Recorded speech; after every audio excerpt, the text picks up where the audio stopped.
Terima kasih saudara, Anda masih bersama kami. Dua orang warga Kecamatan Kalipuro, Banyuwangi terkena serangan tawon jenis Vespa saat mencari rumput di kebun. Akibat sengatan tawon, satu orang tewas, sementara satu orang lainnya selamat dan mendapat perawatan di rumah sakit.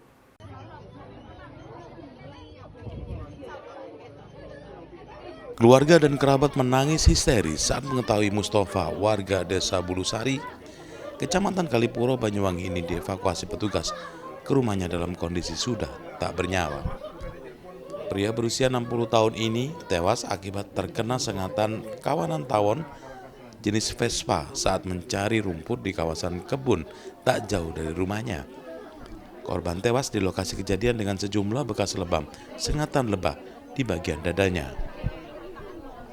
Selain Mustafa, rekannya Khairul Rozikin berusia 30 tahun juga menjadi korban keganasan tawon Vespa. Namun korban selamat karena berlari. Oleh petugas damkar dan kepolisian yang tiba di lokasi, korban selamat ini langsung dilarikan ke Rumah Sakit Umum Daerah Belambangan menggunakan ambulan untuk diberikan penanganan medis. Peristiwa naas ini terjadi saat Mustafa dan Khairul mencari rumput di tengah kebun di bawah pohon. Tanpa disadari saat kedua korban memotong rumput, kawanan lebah mematikan ini langsung menyerang korban. Korban bernama Mustafa tak sempat berlari karena dikelilingi tawon hingga mendapat sejumlah sengatan di tubuhnya. Sementara rekannya berhasil lari dan hanya mendapat beberapa sengatan. Bahasa Banyuwangi itu ngarit, ternyata di atasnya itu sudah dipanen tawon jenis Vespa. Jadi dia itu terserang tawon yang sudah dipanen, akhirnya yaitu terjadilah sesuatu yang tidak kita inginkan. Kasus tewasnya warga akibat sengatan tawon Vespa ini ditangani oleh tim unit reskrim Polsek Kalipuro. Petugas tak menemukan adanya tanda-tanda kekerasan di tubuh korban. Polisi memastikan korban tewas akibat sengatan tawon. Setelah dilakukan penyelidikan, korban tewas langsung dimakamkan oleh pihak keluarga. Taufik Ferdiansah melaporkan dari Banyuwangi. Seorang pengedar sabu-sabu jaringan antar pulau digerebek polisi di rumahnya di Jember. Dalam aksinya, pelaku menggunakan modus ranjau sehingga polisi sempat kesulitan melacak jaringannya. Tersangka pengedar sabu-sabu berinisial AN hanya bisa terdiam saat polisi menggerebek rumahnya di desa Paleran, Kecamatan Umbul Sari, Jember. Penggerebekan yang turut disaksikan oleh Ketua RT membuat pelaku tak berkutik setelah polisi menemukan sejumlah barang bukti di rumahnya. Selain alat hisap, petugas juga menemukan belasan paket kecil sabu-sabu siap jual berikut alat timbang elektrik. Pelaku merupakan pengedar sabu-sabu jaringan antar pulau yang mendapatkan barang haram dari seorang pengedar di wilayah Pulau Bali. Oleh pelaku, sabu-sabu kemudian diedarkan di Jember dengan modus ranjau sehingga sempat membuat polisi kesulitan melacak jaringan ini. Kemudian dia akan menaruh secara ranjau atau secara acak di titik-titik tertentu, dia foto, kemudian dilengkapi dengan Gmap, kemudian dikirimkan kepada sang bandar yang bernama FR. Selanjutnya FR menjual kepada pihak lain yang berada di khususnya Kabupaten Jember. Jadi ini perdagangan antar pulau dari Pulau Bali ke Kabupaten Jember. Sasaran pengguna? Sasaran pengguna kebanyakan dari kalangan orang-orang yang memiliki latar belakang wira swasta ya. Atas perbuatannya, pelaku akan dijerat Undang-Undang Narkotika dengan ancaman hukuman hingga 20 tahun penjara. Tom Iskandar melaporkan dari Jember. Saudara, tim reserse kriminal Polsek Rungkut meringkus maling motor di kawasan Jalan Darmo, Surabaya. Penangkapan berlangsung dramatis karena pelaku berusaha melawan dan kabur saat akan ditangkap. Bahkan petugas terpaksa melepaskan tembakan peringatan ke udara. Penangkapan maling motor yang dilakukan jajaran tim reserse kriminal Polsek Rungkut di Jalan Darmo, Surabaya ini berlangsung dramatis. Pasalnya anggota polisi yang membuntuti pelaku sejak dari Jalan Style Surabaya ini terpaksa melepaskan tembakan peringatan lantaran pelaku berusaha melawan dan kabur. Penangkapan pelaku curanmor ini dari kecurigaan anggota Opsnal Polsek Rungkut yang mendeteksi bahwa pengemudi mobil dengan nomor polisi L1344MB merupakan pelaku curanmor yang sudah 2 kali beraksi di wilayah hukum kawasan Polsek Rungkut. dan masuk dalam daftar pencarian orang atau DPO. Polisi awalnya melakukan upaya preventif, memeriksa identitas pelaku, namun pelaku justru kabur hingga sempat terjadi kejar-kejaran. Sesampainya di kawasan Jalan Darmo Surabaya, polisi terpaksa melepaskan tembakan peringatan dan anggota yang melakukan pengejaran juga sempat mengalami luka-luka akibat terseret mobil pelaku. Namun pelaku akhirnya berhasil ditangkap dan digelandang ke Mapolsek Rungkut. Jadi memang itu tadi, karena memang pelaku tidak kooperatif, sempat kami keluarkan tembakan peringatan sampai akhirnya harus ditangkap paksa. Dan kabarnya tadi ada anggota juga sampai terseret. Iya, gimana ya? Betul, ya itu makanya tadi memang pelaku tidak kooperatif, dia sempat nabrak beberapa warga juga, termasuk juga anggota kami juga sampai luka-luka juga. Untuk anggota yang terluka sudah ini Ya syukur alhamdulillah lukanya luka ringan ya, jadi masih bisa beraktivitas, tidak ada luka yang serius. Polisi masih mengembangkan kasus ini karena diduga pelaku terlibat dengan sindikat jaringan curanmor antar kota yang kerap meresahkan warga kota Surabaya.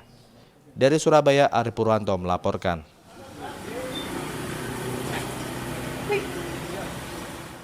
Saudara, sebanyak 1.090 atlet triathlon nasional dan internasional mengikuti kejuaraan Triathlon Open Turnamen Piala Panglima TNI 2024. Kejuaraan ini sekaligus menjadi ajang seleksi Timnas Triathlon Indonesia sebelum berlaga di ajang SEA Games 2025 dan Asian Games 2026.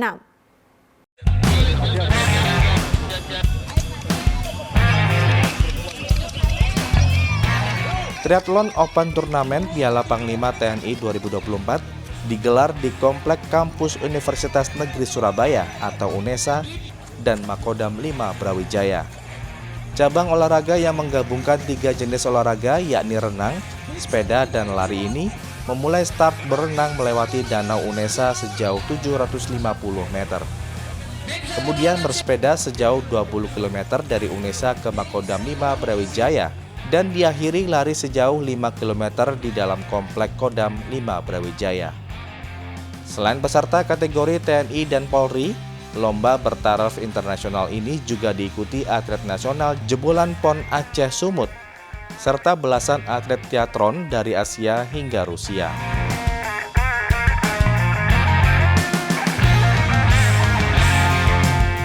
Panglima Kodam 5 Brawijaya, Majen TNI Rudi Saladin mengaku senang karena bisa ikut serta dalam pencarian bibit-bibit atlet triathlon berprestasi. Salah satu peserta terbanyak informasi dari event triathlon selama ini, alhamdulillah yang kita gelar saat ini merupakan penyelenggaraan triathlon Indonesia dengan peserta ini yang pertama kali ya Pak? Yang pertama kali di Kodam 5? Iya, kita menyelenggarakan pertama kali. Mudah-mudahan ini jadi agenda rutin sehingga tiap tahun dalam rangka menyemarakan TNI kita bisa gelar event ini. Sementara itu, Akhir, Sekjen Pengurus Pusat Federasi Triathlon Indonesia mengatakan, kejuaraan nasional triathlon seri ketiga ini menjadi ajang seleksi timnas. Pemenang di nomor elit nantinya akan berebut poin untuk bisa mewakili Indonesia di ajang SEA Games hingga Asian Games. Cabang olahraga triathlon itu salah satu cabang olahraga yang diminati sekarang dan itu bisa dikombin dengan sport tourism. Jadi banyak kota di Indonesia sekarang menyelenggarakan event triathlon untuk mendatangkan wisatawan baik dalam negeri maupun dari luar negeri. Jadi ini juga bisa dikolaborasikan dengan pariwisata, dengan dinas pariwisata, bukan hanya murni sport, tapi juga bisa untuk mempromosikan daerahnya sehingga banyak peserta yang datang dan bisa membantu meningkatkan pendapatan masyarakat setempat.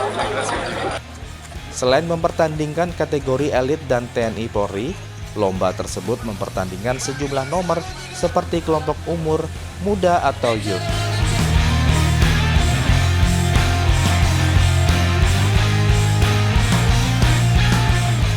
Dari Surabaya, Arif Purwanto melaporkan.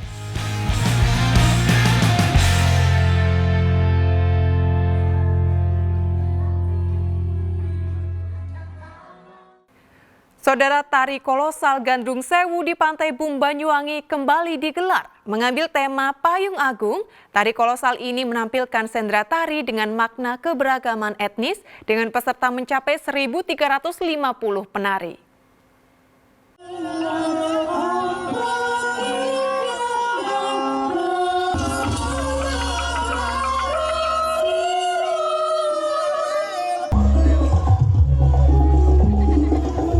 Pagelaran tari gandrung yang diikuti 1.350 penari dari kalangan pelajar di Banyuwangi ini berhasil memukau penonton dengan keluasan gerak tari dan formasi yang dikemas apik. Mengusung tema Payung Agung, tari kolosal ini menampilkan sendera tari dengan makna keberagaman etnis yang ada di Banyuwangi. Tak hanya di Banyuwangi, tema Payung Agung menyimbolkan beragamnya kekayaan budaya Nusantara yang hidup secara harmonis. Harmonisasi berbagai suku dan upaya mereka menjaga persatuan digambarkan dalam gerakan tari Gandrung Sewu.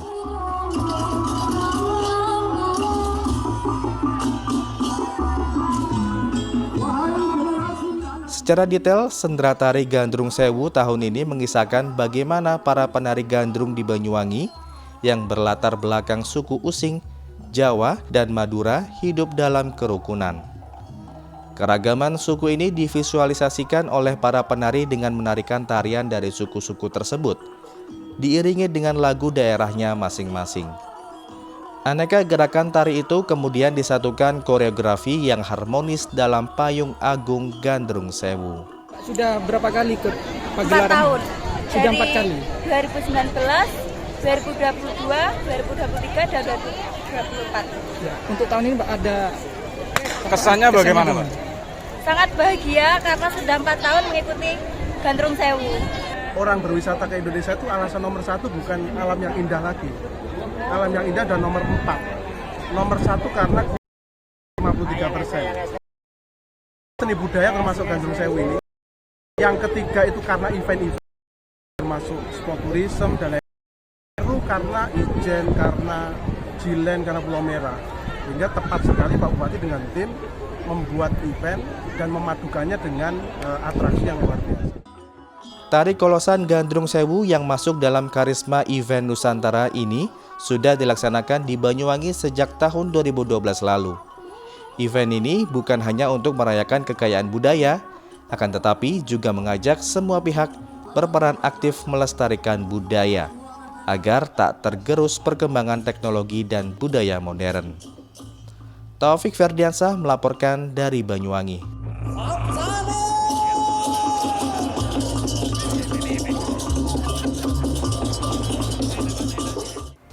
Ya, saudara, informasi tadi sekaligus menjadi akhir perjumpaan kita dalam liputan 6 daerah Jawa Timur kali ini.